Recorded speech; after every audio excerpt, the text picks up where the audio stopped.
naman guys, Rosiflex pa rin 125i. Bali ang problema naman niya ay mahirap paanda rin, tapos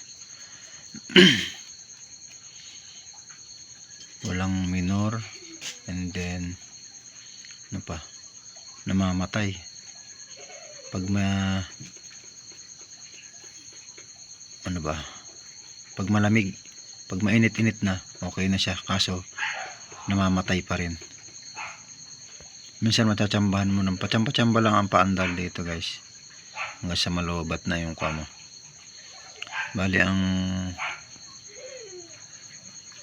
ginawa ko lang dito is chinon up ko itong itong intake nya.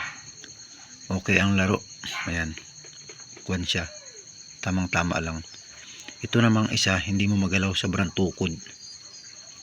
Yan, yung ngayon okay na siya, chinon up ko na siya. Ito na lang ginalaw ko, itong exhaust. Ito kasing intake, sakto lang. Yan, itong intake, exhaust okay na siya. Kanina halos walang play, kaya loose compression siya. Tsamba lang. Paanda rin.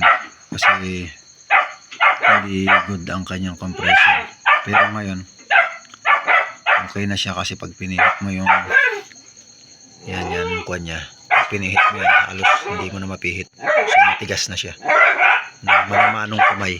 Yan, pag minanumanan siya, na yung nakakabuse mo ng compression niya. Yan guys, yan, tune up lang niya ta. Tune up ko lang siya. Yan, okay na siya. Yan, hindi lang marinig ngayong aso. Yan guys, tune up ko lang siya. Baka sakali magkakaroon kayo ng ganitong problems, yan lang i-check nyo. Tune up muna, madali lang naman tanggalin. Tanggalin mo na yung 3 tornilyo dito, yan dyan, tapos tulak mo siyang pataas na ganyan. Ayan, pa ganyan, kasi may clip siya rito na ganyan guys. Turo ko yung clip nya. Yan, ito guys yung clip nya, nakakawit pa baba.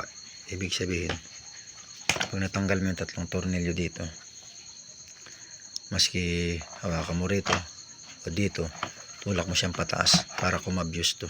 Yan guys, yan o.